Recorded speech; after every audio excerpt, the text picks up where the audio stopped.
Hey, this is Zach from We're Not Marketers, and today's episode is brought to you by Punchy from Emma Stratton.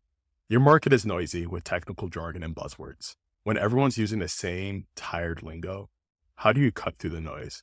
You get Punchy. Make It Punchy is the practical guide to creating effective messaging for B2B tech products, from writing to implementation. Packed with frameworks and examples, Make It Punchy shows you how to get real with buyers about why your technology matters to them, so you can win hearts, minds, and markets. Pre-order now on Amazon in the US, UK, and Canada. Available everywhere now. I've got my copy. Get yours today.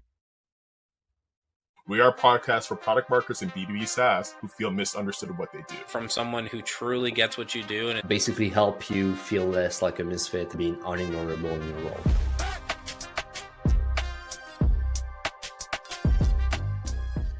Yo, everyone, what's up? Welcome to season 3 of We're Not Marketers.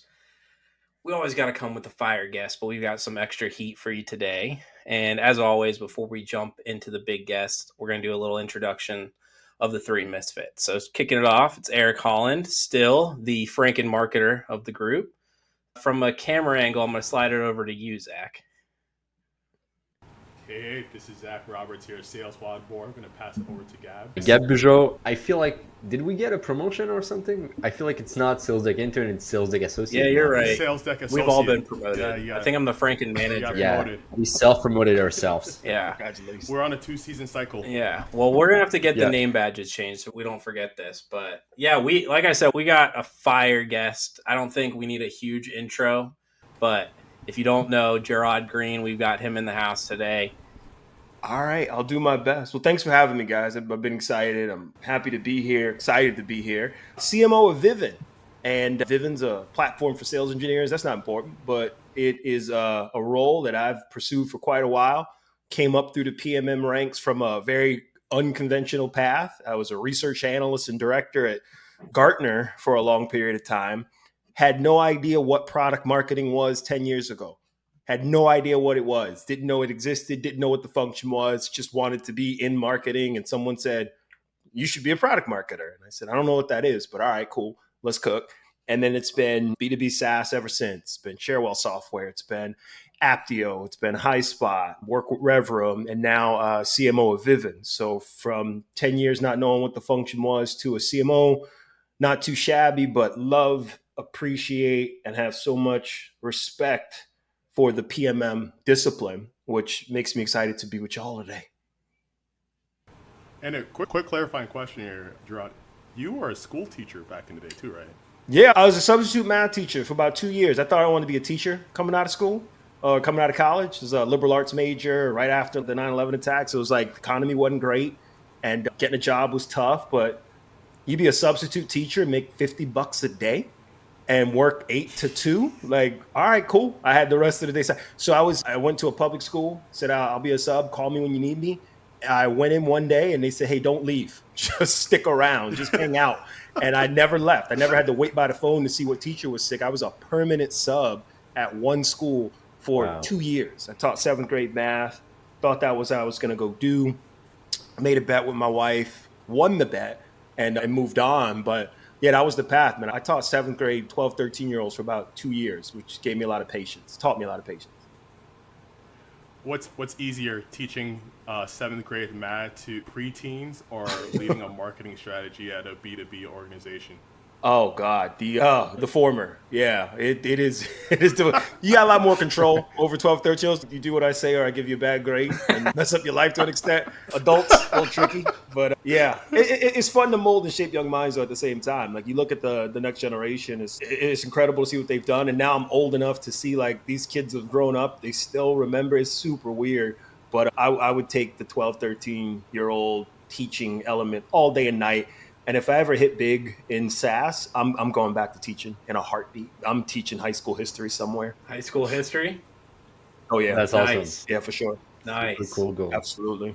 Especially now that you've been in marketing for so long that you realize a lot of that math we don't actually use now that we're adults. So No, especially with GTP, right? Especially with generative. Like, what are we doing? What are we doing? Make this easy. Make it simple. I'm not figuring this out right now. Absolutely. Well, Gents, we always have one very important question that sticks around throughout every episode, and we always let Gab do the honors. So, Mr. Gab, you want to set us off with the biggest question of the episode? For sure, for sure. Jarod, are product marketers actually marketers? Why or why not? So I thought a lot about this. And what I think is really interesting is that you guys are, and I consider myself a product marketer at the core, we're not marketers because we're so much more. We're whole magicians, guys. We get to be everywhere at once. And the way I frame product marketing that people don't understand it is you get to be the thing in the room that you have to be the most when that's needed. So here's what I mean by that. When you're in the room with salespeople who need to understand the product, you're magically a product person. Like, you get the use cases, the features, the capabilities, you get that, and you can make it make sense to a salesperson. Flip that over when you're in the room with a product person. You're now representing the field. What's going on in sales? Like, what's their problem? Why can't they ship this? This product's awesome. So you get to be this weird chameleon. When you're in the room with customer success, you represent both to a certain extent. And when you're in with other marketers, you represent everyone else. So you're in this cool little nexus of just magician, wizard, sorcerer who can speak different languages when necessary. And then what I think is most incredible is that we get to make things make sense. We had a motto when I was at High Spot. It's called Make It Make Sense. That was like our whole mission. Mims. There's a rapper named Mims, by the way, that This Is Why I'm Hot, if you want to reference it. Yes. But Mims. But we would say that, like, Mims, just make it make sense. And you make it make sense to the audience that needs it. And guess what the ultimate audience is? The people you're trying to sell stuff to. So when people are trying to understand, well, what's your product? What's it do? How does it create value? Why should I buy it? Why should I pay this much for it? You get to represent the product team, marketing team, the sales team, the customer success team in a way that only you can. So sure, you're in the marketing realm, but you get to add those other skill sets to be a whole ass other thing, which is this incredible magician, which is why I love the discipline and the function so much. I had a clarifying question for you. Is that season 1, we had Tamar Grominski come on, and she said that PMs should not be CMOs. So as someone who is a CMO today, like, how can you attribute the skills that you've developed as a PM to what you're seeing today from the season? Yeah, and I don't disagree with that take at all. And the thing I tell people about the kind of CMO I am today is I'm very transparent with my leadership team and my boss about what I bring to the table. Where you think about companies at different stages of their own life cycle, companies early stage don't need a full-blown CMO. They need a product marketer. They don't know it yet, but a lot of the core raw materials of getting product market fit sound exactly like our role, doesn't it? You think about it, like an early stage company needs to establish product market fit. It's the first 10, the first 15, the first 25, the first 50 million to create a category or to disrupt the category. And so much of what you need there is what we do, guys: position, message, launch, compete, enablement. Those are the things that are just core to what a marketing leader brings to the table at an early stage company. Now, if I were at a later stage company, no, I'm probably not the CMO. I'm probably not the head of marketing. You probably have a different job to do on brand and scaling demand and making customers happy in a different way. But for where I am and for what I do and for what my company needs me to do, I believe I'm uniquely qualified to run the show. And when we get to a point where we're 100, 200, 300 million, I'm probably not the person. And that's all right. Like, I don't lose sleep or cycles over that. But I think what a company needs at the early stages are the very core raw materials that only a product marketer can do. I love that. And follow-up question on that, since it's about, like you said, you're uniquely qualified to do your job. I'm a PMM, I'm listening to the pod. What signal should I take a look into, like my background, my unique skills, my wanted career path, to understand if being a CMO is a good end goal or if I should look somewhere else, basically? Yeah, I think if you're a PMM who's asking the question, should I step into the CMO arena? I think you got to look again. Look at what kind of CMO the company you're looking to step into requires of you. I'm very transparent in the fact that if it was a raw core demand skill set, I'm probably looking for someone else to run that function, or at least to be really good at it. and I can lead them with a vision. I can lead them with guidance. So I think the skill sets you're looking there towards are, can you lead? Can people follow? Are you empathetic? Are you a mentor leader? Can you go back to, again, making things make sense? Can you provide a solid context for your audiences? And I think the most key piece, and product marketers probably do this in their sleep, but don't realize it, can you manage up? Can you manage down? And can you manage sideways? We're really good at managing, I think, sideways because we know how to grab people and stakeholders and get them rallied around a cause. If we're fortunate enough to be leaders and product marketers, we have a team and it's getting everybody to follow the mission. Where I think most people struggle is managing up. How do you make it make sense to people who have an understanding of what they think product marketing is and should be doing? How do you connect the dots on here's what product marketing is at this company right now. Here's what we do. Here's how our outputs correlate to outcomes. And if you're good at those things, you could step into a CMO or head of marketing role tomorrow. But it's just very important you understand that if you lack depth or skills or knowledge on the other core pillars of marketing, you better be a good leader. So I was saying that if you are a strong leader, if you can compel people to follow, if you can get people to see and execute on a vision, you can lead an entire marketing team.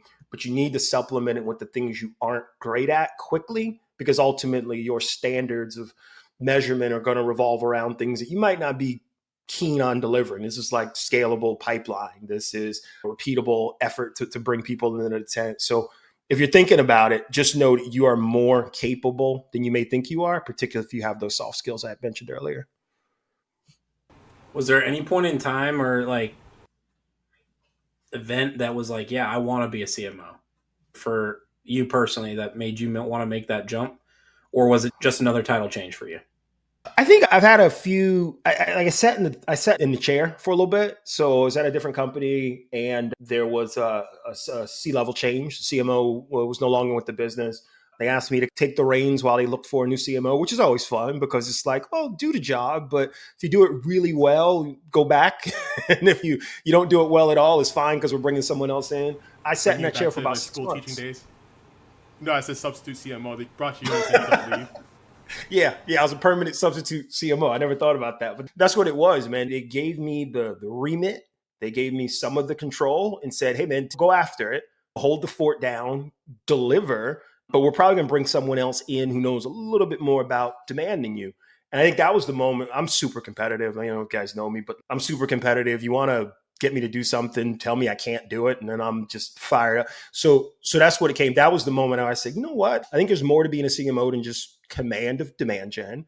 And having done the role for the 6 months I had done it, and it was time to go. It was time to go do something different. So I think that was one of the key moments I had where it was just like, I can do this. I can lead the function. I can compel people to follow. I can tell our story at scale. I can enable stakeholders to get what we're trying to do. And I was having a blast doing it. So I think that was the moment when someone said, you can, we'll let you do it, but we're probably going to take it away in a few months. It was the moment when my competitive fire kicked in. So a clarifying question to that piece for a lot of PMMs who want to grow into that next level or make that lateral movement. One challenge they see in the interview space is that, hey, Gerard, we love the confidence, but you haven't done this before. What is the proof point? Like, how did you get to that point in time where, going back to the demand gen piece, where I'm going to learn it and I'm going to show you I can do it to get to that stage? Well, I think you got to remember too, just doing it doesn't necessarily having mastery of the function doesn't constitute your ability to execute it at scale. And what I mean by that is like, I saw a great LinkedIn post a couple weeks ago, and it was basically like, here's everything people expect the CMO to do. And there are 0 people that are masters in every single line item on this list, right? And the key is to be good enough and dangerous enough at what you can do, have really deep kind of capabilities in just a few areas. And then the ability to manage, the ability to influence, the ability to guide, the ability to cultivate talent for the others. And for so long, I was caught in that cycle of, well, most marketing team pillars there's a product marketing pillar that I know really well. There's a demand pillar that I work with closely. There's probably a customer marketing pillar that I partner with on the product side. It's probably a partner ecosystem pillar that I work with. bigger the organization gets, you might see things like brand and you might see things like enablement. You work with all these teams, you pick up these skill sets, you pick up these disciplines, but you don't have to be a master at all of them to be a CMO or a head of marketing. And I think that's where a lot of PMMs get tripped up. I have to be great at all to succeed in the role. And I'm here to tell you, you don't. You need to be knowledgeable of these functions, and you need to be really good at people and soft skill management, because there are people who know more than you in those other categories. Probably people that know more than you in product marketing, if you're honest about it.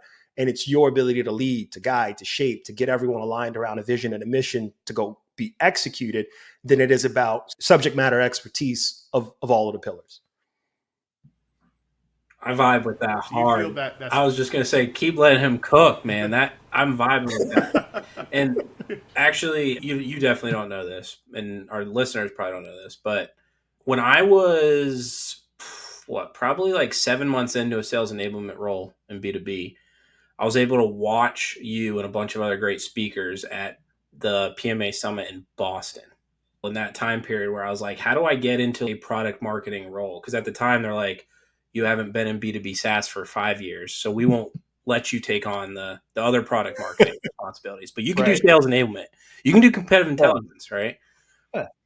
And I watched you up there and I was like, dude, look at his journey. It's not like this straight path. Yeah, I remember.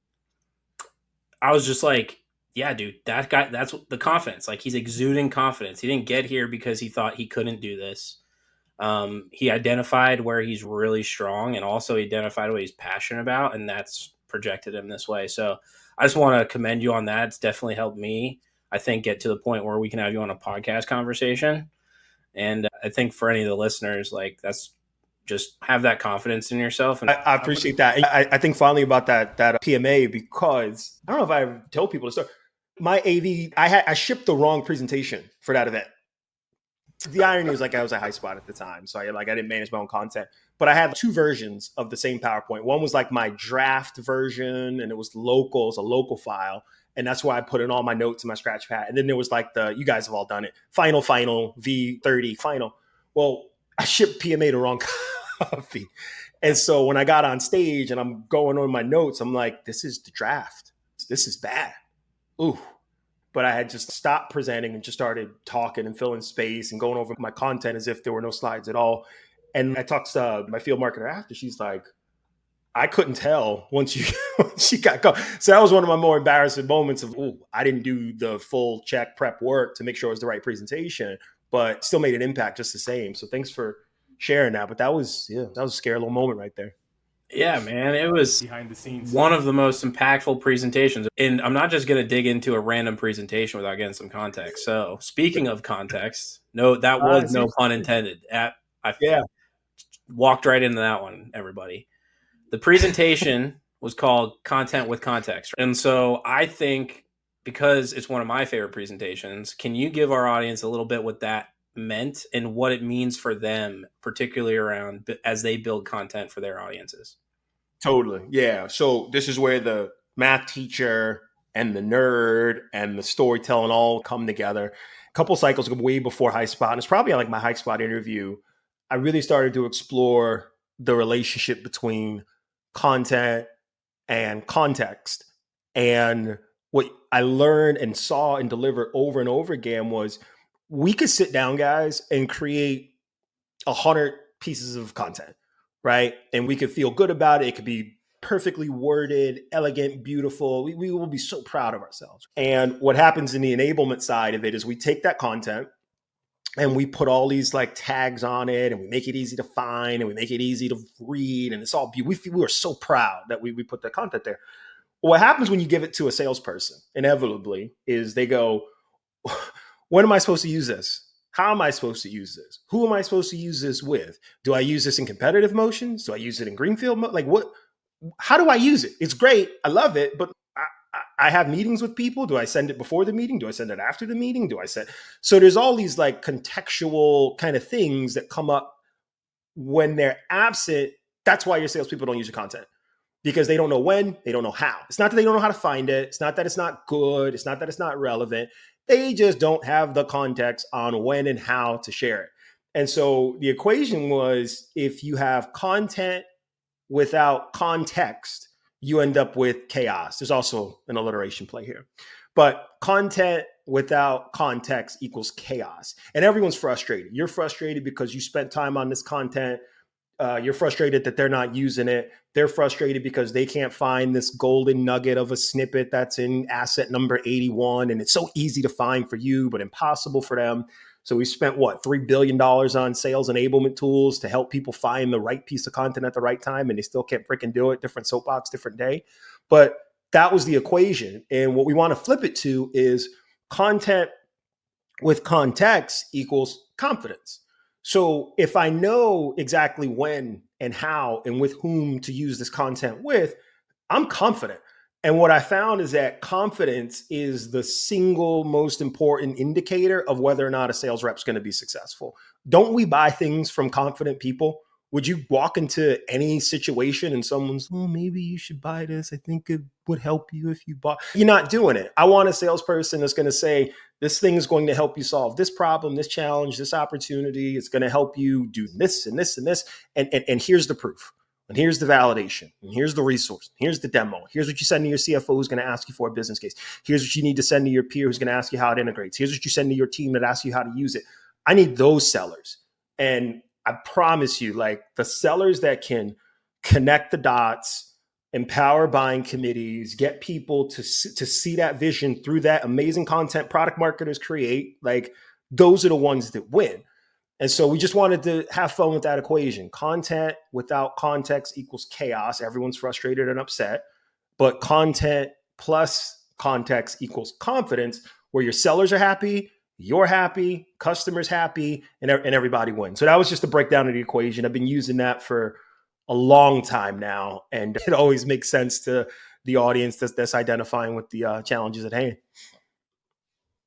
Clarifying question with that, because one piece that we typically hear from product marketers is that, Gerard, I'm strapped for time. I have to launch this product. I want to prioritize my time more towards distribution, packaging. So from what you're saying here, I'm curious, like, the reality of product marketing today is, like, how should they be prioritizing their time to maximize the impact, assuming that you are in a B2B sales-led organization launching a product? Yeah, sure. More C words coming your way. So one of the things I find is that a lot of times co-creation and collaboration associated with the content goes a long way. Here's what I mean by that. For folks who are struggling to say, I want to focus on distribution and packaging the content, that's great.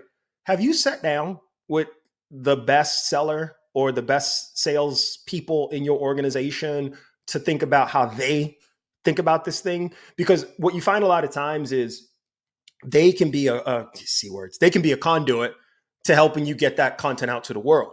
The best opportunities and the best rollouts of content I've ever had are ones where I could just step back and let my salesperson do it. They can say, hey man, like, this breakdown, this competitive breakdown is the thing I've used to help me displace vendor X, or this mutual action plan is the thing that got me my second meeting. Like, it's those moments where I'm like, let those people do the work for you. And one of the secrets was always the co-creation of the materials. I think a lot of times product marketers, we want to do the whole thing, soup to nuts, end to end. But I promise you, if you leave a little bit of room and let some of your best sellers just put the final piece on it or give you some feedback early enough in the cycle where it's not slowing you down, they not only become users of the thing, but they become champions of it. So I think there's a bunch of little hacks along the way that allow you to get time back, that let you paint context without being marred in metadata tagging of the assets, or putting it in the right folders for the right teams, or making sure you have the SMB version and the enterprise version and the strategic. You could take a lot of cycles away by just making sure that as you package it, as you distribute, you bring the audience that needs to use it along for the ride with you, and that'll save. And that's one of probably 6 or 7 different kind of hacks or techniques I've used along the way to make sure the stuff we produce is not only impactful, but shared and effective. What would be your best tips if I'm a PMM and I'm trying to co-create with sales, but I don't necessarily have the influence or just even the relationship to begin with? You're behind the 8 ball if you don't have it, and that's okay. I think it starts with extending that branch early. It might not be with the top salesperson, that initial relationship. That top salesperson's busy. They got a lot to do. They don't want to get involved in marketing. That's fine. Finding your middle of the pack seller, finding your brand new seller who just joined the organization, who is eager to make a mark, is just as effective sometimes. Finding the sales leader of a team that is struggling can be super effective. So you might not get everyone you want in the cabal, but it starts with just a single act of, hey, I have an idea, or hey, I'm wondering what you guys are seeing from your end. If you're using any of the conversational intelligence tools, the Gong, the Wingmans, the et ceteras, your ability to kind of sense and listen and say, "Ooh, that was a really interesting way you landed this. Can we set up a coffee chat to talk about that piece of it?" I think sales folks are more willing to lean in when those are the conversations versus, "Hey, can you review this asset that I wrote? It's only 12 pages." Like that's a different ask. And so I think if you don't have relationship with sales as a PMM, that's probably a signal that you need to start building some of those bridges. And then once you do, just be ready for the, hey, marketing, or hey, product marketing. They always call you marketing. They don't distinguish product versus anything else. But hey, marketing, what will really help me in the field is this and this. And really take those requests in earnest. They may be annoying at times. If I have one more person ask me to make a deck pretty, I'm going to punch a hole in the wall. It may be annoying to start with, but I promise you, once you start to build those inroads that say, I'm listening, I hear you, I see things through your perspective, and trust that my wider perspective of product roadmap, competitive landscape, customer usage and adoption can be incorporated into so we build something cool together, you will start to build those wins. And as you build those step by step, you'll accumulate this scoreboard of favors that people will owe you over time that you just get to spend the rest of your tenure cashing in. So I'd advise anyone who says, well, I don't have a relationship with sales to do that with, to start to build the relationship with sales with small, quick, tangible wins that start with 10 or 15-minute coffee chats. I love that. And I just want to tag into that too. Use that context bit that he was talking about. Don't just extend the hand with an ask without delivering that proper set of context.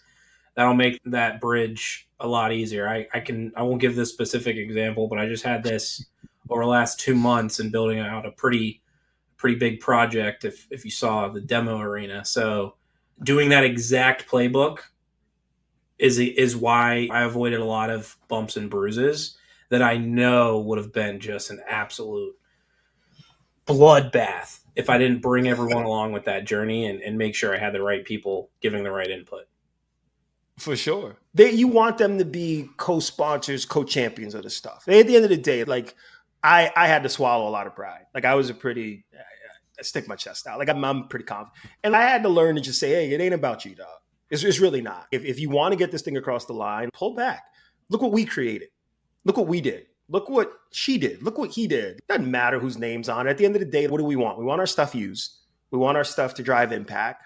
And so take your name off it. Like we know you did it. And it's hard because product marketing is behind this weird 8 ball of, I don't know what you guys do, but the most tangible physical thing I see is content. So I'm going to measure you by your content production. And so what do? We go into content production mode and we produce, but guys, without context, right? And so then doesn't get used, it doesn't connect the dots, and now everybody's frustrated. So I think a lot of it too is just taking a little of the edge off, starting to co-create. And I promise people will bring you along and bring you into spaces when they know that the intentions are to help the broader group and not just be, look what we did. I learned that the hard way. I punched a lot of holes in a lot of walls, and I just don't want people to do that as they advance their product marketing careers. So I don't know if you know this, but you are our second, either current or former Gartner analyst that we've had. And so a topic that's near and dear to my heart, I know it's at least near and dear to one of our other misfits, is that whole topic of research, and something that I have personally struggled with, just making sure that was the important part of almost any big project is, have we done the proper steps of research? So I'm curious, like plain and simple, what is your opinion on research as it involves not just the product marketing function. But as you're running everything in marketing, how important do you put that weight on research? It's everything. It's life itself. I was a sociology major. I had to take statistics 3 times to understand it. But what sociology taught me was you can look at a macro anything and double click in it to understand behavior, to understand why people do what they do, why society moves it the way it does, why it makes irrational decisions. There's a whole conversation we can have about like behavioral economics, but one of the things it taught me was like people don't always do what they say they're going to do. And a lot of the research you're doing has to be a level of primary, like you go do it yourself. You go talk to X amount of customers. You go talk to 10 people who didn't buy your product. You go talk to 20 people who evaluated your product and stopped. There's primary research you have to do. There's secondary research you got to lean on, which is someone else has done the research and you get to draft off of that and use that to your advantage. And I think there's a mix, a healthy mix that you need to incorporate because a lot of times we do research from like very self-serving perspectives. So I talk to 10 people that think and look and behave just like me, and this is what they said. And so this is the way the world works. Not so much. Take the bias off of it. Why it's near and dear to my heart, like research is a function, it teaches you things you don't know because we don't know everything. And I think back to a world of context gathering and context setting, the research process is where a lot of fights get squashed. If I have objective research, if I have the data, if I have the insights to inform a decision, I can use that and I can take a lot of the emotion out of the room with just that objective point of view. And if you don't have that, if you don't have those insights, everything gets harder and it becomes a personality contest. It becomes a cult of personality contest. It becomes a loudest voice in the room or most senior person in the room gets to make a decision. Where I love the concept of primary and secondary research for product marketers is that going back to where I said product marketers sit in that nexus of product people need us, marketing people need us, sales people need us, customers need us, customer support people need us. We get to gather a ton of insights. We get to gather a ton of data and we get to put that together in a way that lets all of those groups make decisions. And so I think some level of analytics, some level of how you contextualize data and turn those into insights has to be a part of your skill set. And even if you don't have it, knowing that you need it requires you to either find the people in the business who have it and can help you or something you need to go develop. But it is a very critical part of everything you do as a product marketer. You can't do effective messaging and positioning without a context of what else is out there. You can't do a launch unless you understand that these are features and capabilities that people will actually use. And that's in your partnership with product. You can't start to understand what the delta of adoption looks like after a feature's been released if you don't understand the current level of usage and adoption. So research and context gathering is everything you do as a product marketer, which is, again, that's why I love that discipline so much, because you learn so much, you see so many things. And a lot of times the magic moments, guys, are when your hypotheses get invalidated. I thought this is what was going to happen. What I learned is that this is what's happening. And the faster you figure that out, the faster you build to meet those needs. And you're doing something that like your competitors can't, or you're doing something that the market needs. And now you're adding more value to your business. That shit is fun. It is a lot of fun to go do. And I get personal joy from it and would encourage everybody to make research and analysis, and insight gathering a core capability in your skill set. It fuels everything else. And what I like about it is sometimes, as you said, there's like inefficient messaging and positioning. The key to that is to just remove the committee altogether. Hey, let's trust data. Mm-hmm. So it's not the loudest voice in the room, and it's not just who's actually the manager and who has more like influence throughout that decision. Totally. And it's got to be objective data, right? Not just like I talk to these people or I talk to these customers. I have data from a wide range. I have a large sample size that informs this point of view. And that takes away a lot of the, yeah, but you didn't talk to people in this industry, or you didn't talk to the, yes, I did. This is what they said. So I think that's the most important piece of it, is making sure that the research and the insights are objective. We can agree upon the methods. So when I come back to you and tell you something that might invalidate what you think, we don't have to get into a fight. This is what the data says. We trust it. Let's use it and move forward. So if we were ever on Gerard's team here and he asked us how many customers we spoke to validate our point of view. We can't say just 2 customers. I wish you would. I wish you would. I don't know if you guys thought that. He dropped a bar. Yeah. Research will stop all fights. I'm like, damn. It does. Well, it does. And again, get good at finding it. One of the hacks, guys, that I found, like a great cheat code that I think we've all come to terms with, like generative AI, is like a big time save for me is I was a Gartner analyst for 4 years. I wrote strategic planning assumptions that said, hey, by this year, this percent of this audience will be doing it. I wrote those. I wrote magic quadrants. I've done a lot of the work. As B2B marketers, we lean on those stats, don't we? Don't we want to find the Gartner stats that say, hey, by this time frame, this thing is going to happen. So it validates what we say. So Gartner said it. So Forrester said it. So get behind it. GTP, Gemini, those things can go find those quotes and those stats faster than ever. And one of my high spot tasks, we put together, we called it the Book of Insights.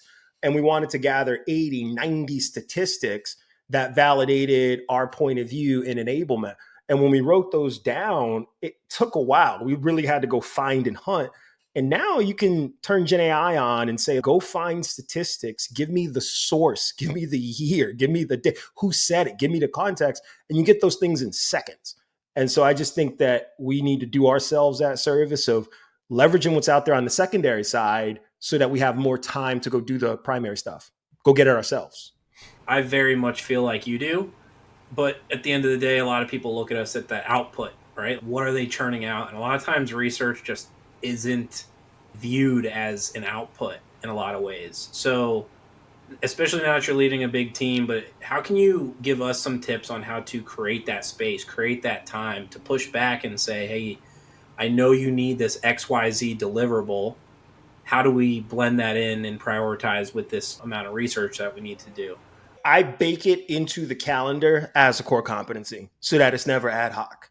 So I bake into the calendar for this year, for example, where I am at Vivint right now, we will bake in 2 primary research reports annually. So we'll do our state of blank report, state of pre-sales report, whether it's a general report, whether it's on AI, which we've just done, but we will bake into the calendar 2 at least primary research efforts that my business can set their watch to and trust that we're going to get them some gold. And that's just on the primary side. We also have ongoing hooks into our base to get the data we need about them. So if you're working with your product team and they're using product usage tools, that's research right there too, guys. Like people always talk about, it's always got to be something outside. Research could be, how's your monthly active user trend differ by segment, by geo, by industry? That's research right there. And so a lot of times I think you just have to sit down at the beginning of the year and literally bake in the research time and effort like you would anything else. Set your watch to it so you're never one reactive to it. So you can say, we're doing this project in Q1 or we're doing it. And then also allocate budget towards the research. There are some firms out there, I'm sure many of you guys have worked with, like the GLGs of the world or Third Bridge and these other companies that will go out and do the research for you, who will do the data science, who will do the sample gathering, who will do the work. And again, you can use that research and just keep it internal, or you can use it to publish external. So I would say don't get into a space where you're like, this is the 5th thing on my list and I only have time for 4. Make it a priority to do a major research project, if you have the time and scale, at least once a quarter. And diversify your projects that mix what you need to learn from the market versus what you need to learn about your competitors versus what you need to learn from your customer base, what you need to learn about your sales team. We always have a research project on at Vivint, and I was doing the same thing at HighSpot. We would do research projects on like the sales team's level of confidence. We would send a sales survey out called the Sales Confidence Index, and we would do research on how confident they were and where the breakouts start to happen. So just remember, like you have this infinite amount of data you could go get. But when you can process that data and make it insightful, now you're doing real research. So just bake it into your calendar. Don't ever be reactive to it. And make sure that when you produce findings, you're doing it with the audience that can impact the changes you're recommending. Back to the all data stops fights. Create the forums to share the data so you're seen as someone who is insightful, who can frame a context, who's adding value to the organization. Your research projects will set you apart. clarifying question, and this is going to slightly pivot off of what you mentioned here earlier around AI. Like in organizations today, like there's just this huge like sudden death, like we have to incorporate AI in everything we're doing right now. We have to, like, the race to AI. I see you're chuckling a little bit about that too. And with knowing that context here, is how are you and your team thinking about AI at Vivint? Like, how are you guys incorporating that into your work? And I'm just curious because I feel that's like a burning question with every single team. Yeah, I think it starts at the top. We had I guess I can say progressive, but we have a CEO who says this is the future. And if you don't embrace these techniques about how to incorporate it into your job, whether you're an engineer, a marketer, a salesperson, a deployment person, a finance person, if you can't figure out how to use this, you're going to get left behind. And so we got a nice gift a couple months ago where everybody on the business got a license to OpenAI, to GTP, so a business license. So we all have it. We don't run from it. We don't hide from it. We recognize its impact on all of our lives. And we have a channel where we share some of our experiments and some of our learnings. We very much make it a part of the culture. And for me in marketing, as I've looked to hire and grow my team, one of the requirements I'll have for candidates is like, what's your approach to leveraging some of these technologies? Are you going to be a Luddite, put your head in the sand and say, no, it's not the future, I don't agree? Or are you going to lean in to figure out where we can gain some scale, where we can get some leverage? And so we make it a part of the culture here at Vivint to use the technology to further our own efforts. We also subconsciously think about, hey, any new investment has to incorporate some element of what the AI does. And it becomes a self-fulfilling prophecy, right? You end up using it because you buy it. But we want to make sure that we're not left behind as everyone else adopts it and uses it. I think the other side of it too is we're teaching ourselves what works and what doesn't. We're teaching ourselves what's practical and what's not. And I've just enjoyed the ride. And I love to see that it can advance and accelerate the things that our product team does, because that's what that means, guys. Product gets out the door faster, right? It's our ability now to build faster things that our market wants and needs and get that to them in ways that we haven't been able to do before. So I'm on the ship. I'm drinking all the Kool-Aid. And I think it behooves us as product marketers to find those use cases that speed us up and try not to reject the notion of it because we feel like it's cheating or taking away some of our core competencies. It will speed you up. It'll make you stronger, faster, and in some cases smarter. Why would you not leverage it in your day-to-day? It'll change a lot of the jobs we have to do. Doesn't change the job to be done. It just changes the way we do it. I think about that with sales engineering a lot. We did a research survey a couple weeks ago, and we asked 524, good sample size, sales engineers and sales engineering leaders, do you think AI can replace your job? And 38% said yes. Okay, interesting. Now, when you double click it and say, well, what do you mean replace? Well, it'll replace the stuff I don't love doing. It'll replace a lot of the filling out this RFP stuff that I don't love doing and free me up to go be with customers more often to show them complex use cases in our product. So it might replace sections of my job that I didn't like to do anyway, that we sometimes needed whole people to do, that will allow me to go do things completely different that really put my skill set on full display. And that's the exciting part of it. It'll change everybody's job to a certain extent that we can tap into the core uniqueness of what it is we do and bring to the table and pretty much automate or AI the rest. That's exciting. Gerard, pivoting back to what you were talking about earlier about product market fit, combining the rigors of research. You mentioned earlier of if you can come in with that dispassionate analyst point of view, sometimes you might find that what is called product market fit is maybe 5 customers from 7 different industries that is not there. Right. So I'm curious from your experience of taking on opportunities like that, can you tell us a time where you might have had to talk with the organization leader and being like, hey, like, this is not quite product market fit. And like, how did you come to that realization to help other leaders to better understand like, what should people not be looking for in product market fit and what they should be double clicking on when they are evaluating if they have proper product market fit? Great question. A lot of it, again, it goes back to the same content bit, leaving a lot of bias at the door, setting goals and objectives around what it is you want to do with the given audience. You can look at anything, convince yourself that it's working. The hardest thing to do is to recognize that it's not. And without going into specific detail, there have been recent opportunities where you can look at a product or look at a service or look at something you put together that you had a lot of energy and rigor around, and be honest with yourself and say, this ain't it. It ain't it. Like, I got someone across the line. I beat them up enough and harassed them enough to buy it. And 3 months in, I looked at usage. I looked at adoption.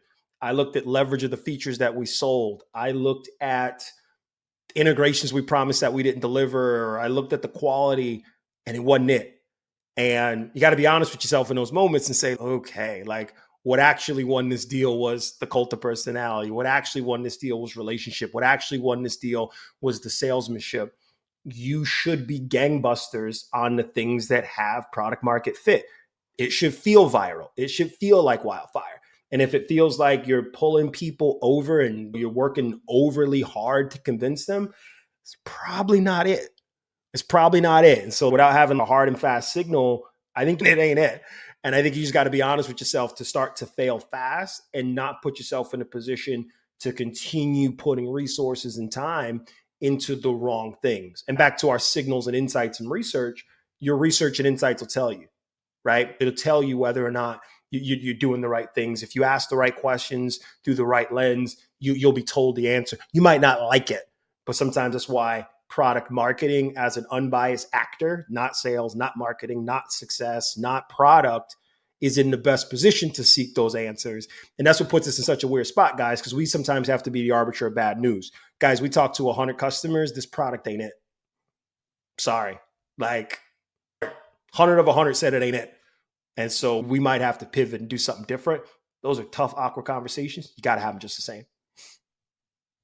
Gosh, those scare me so much. I'm just going to call Gerard every time I need to have that combo. Hey, Gerard, I got some bad news to spill to my team. Can you do it for me? It's funny though, sometimes, like, you ever deliver bad news and everyone's just, man, I'm glad you said it, because I was feeling right? Like, I've had those where it's just, man, I'm so nervous to say what I'm about to say.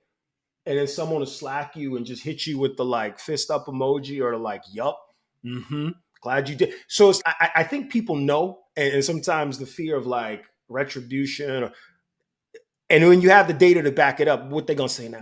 Yeah, no fights then. No fights then. What you gonna say now?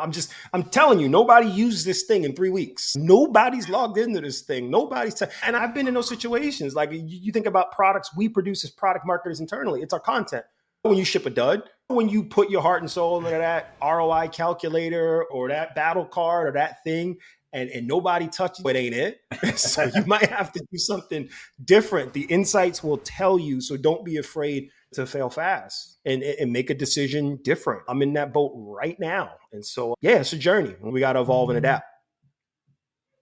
Dude, wasn't it? One clarifying piece. What are the questions that you should be asking for product market fit, assuming that I'm listening to this conversation, I'm like, Gerard, I don't even know what the questions to ask. Yeah, I think the hidden one is like, people always get wrapped around the axle of like the initial consumption of a product. And I think what PLG did in a good way was just shift the model from, well, anyone can buy it. I've removed the barriers to purchase. I've made it simple for you to click, try, and buy. And then in the zero interest rate days, PLG was on fire because I could just buy a workplace app or a departmental app, and people got wrapped around the acquisition things. People have bought this product, but then you start looking at MAUs, DAU, monthly average users, daily active users. You start to look at those things. And then as you launch new features and launch new capabilities and see if that has an impact and you don't see the correlation, those are the things that I think product marketers in particular need to click into, which is usage and adoption as proxies or signals of poor fit. Because the other side of this is that, go back to Gen AI and the speed of development, people can develop new things faster than they could before.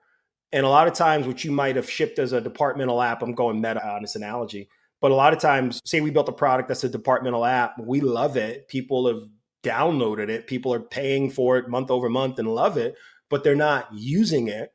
And then you come to find out that the big player in the organization has developed a feature that takes yours out and doesn't make yours as compelling. So I think it's the other side of it. You have to look at what people choose to do with their time when they have the product in their hand. They're either using it or they're not. They're either getting value from it or they're not. And it's our job to figure out why. If you're not using it, why not? if you are using it and it's not meeting your requirements, what are those requirements and expectations? And that feeds that research loop that we have to go give to product and give to marketing and give to sales. So I'd say like the sneaky part of product market fit isn't just the acquisition. Oh, everyone bought it. Are they using it every day? Is it a core part of their workflow in their business? If not, it is very likely that thing will churn and never be picked up again. And end up at a figurative yard sale. Or you can blame seasonality and just say, oh, they only use that at Christmas time. Yeah, Hey, sure. you can't. You got, Sure, but there's education software. You know that there is a little seasonal blues when they go on summer break. So that is a real thing. and that's real, and that's real. real. And then that's real. And then you could talk yourself into conversations that product marketers need to have about pricing models and packaging and usage based. Because like there's a whole world of things you could go explore when you have those signals. And it just requires you to be agile in those moments. Hey, maybe we don't charge per user per month. Maybe we go consumption based. And we know that there's a big spike in the middle of the year and we'll make our money then. And we know there's a dip in lull in the summer months. How do we remove the impact of that seasonality with a change in our pricing model? People, oh my God, we can't. That's crazy. You can. There's a precedent. Here's how you do it. Here's the research. Here's the insights. Here's the how. There's a whole playbook for everything. And so that's why I love software so much, is that you get so much flexibility and you get to deploy a lot of the kind of skills you might have as just like an agile human or a quick thinker. And it's a blast, man. I don't want to be or do anything else other than teach high school history after I hopefully can make enough money to feed my kids. Other than finding you on LinkedIn, is there anywhere else you want people to take a look? Do you have any projects you're cooking up you want us to promote for you? Anything else? Yeah, man. Our audience Of can course. know about you, man. I'm gonna be more active on LinkedIn. My summer's over. Talk about seasonality. I spent the whole summer following my youngest around. Just a shout out to her, Washington State Little League All-Star, who won the district tournament, regional, and state, and went to California to represent the great state of Washington in the Little League World Series. So that was most of my summer from June 1st to July 26th was just following her journey and supporting her dreams. There's a highlight that I'll send you guys of her doing something pretty special. That's over. And the reason I say that is because that a lot of my summer was supporting that, obviously running marketing at Vivint, understanding our current pivot, but now we're back to school, literally. So I will be out a lot more. I have a podcast called The Unexpected Lever that we'll be launching in just a matter of days with some guests. I'm trying to be like you guys. And so I'm excited about that podcast. People can follow. We'll promote on LinkedIn.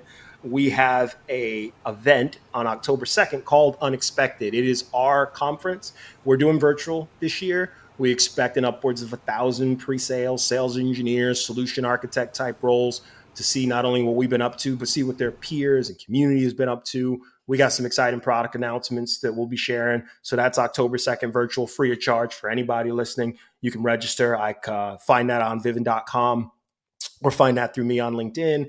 And then we're also doing, guys, a 5-city roadshow. As a CMO, I've always wanted to do a roadshow, get out and touch the people. So we'll be hitting 5 cities right around that unexpected conference timeframe: San Francisco, Austin, Texas, New York, Boston, and my home is Seattle. And so all those things are on vivint.com/unexpected, or you can find that through any channel you see me. So that's what we got cooking between, I'd say, end of September, early October. And then hopefully we're closing the year out strong on a lot of momentum we've built over the last 7 and 8 months. So I'm excited. And so that's what I got cooking.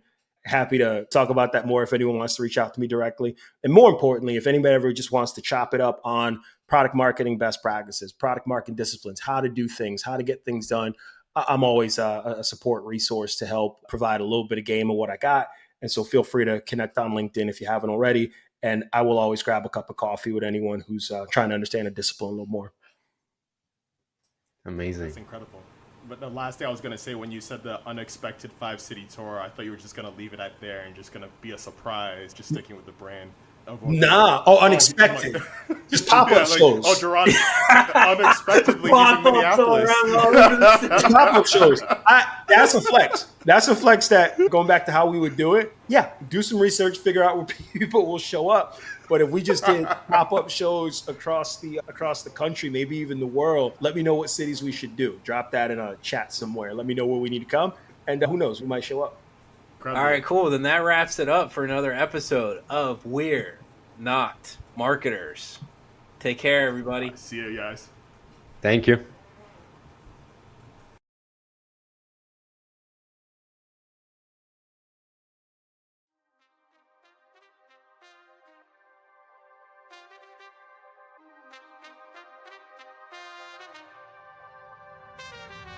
Thank you for listening to We're Not Marketers.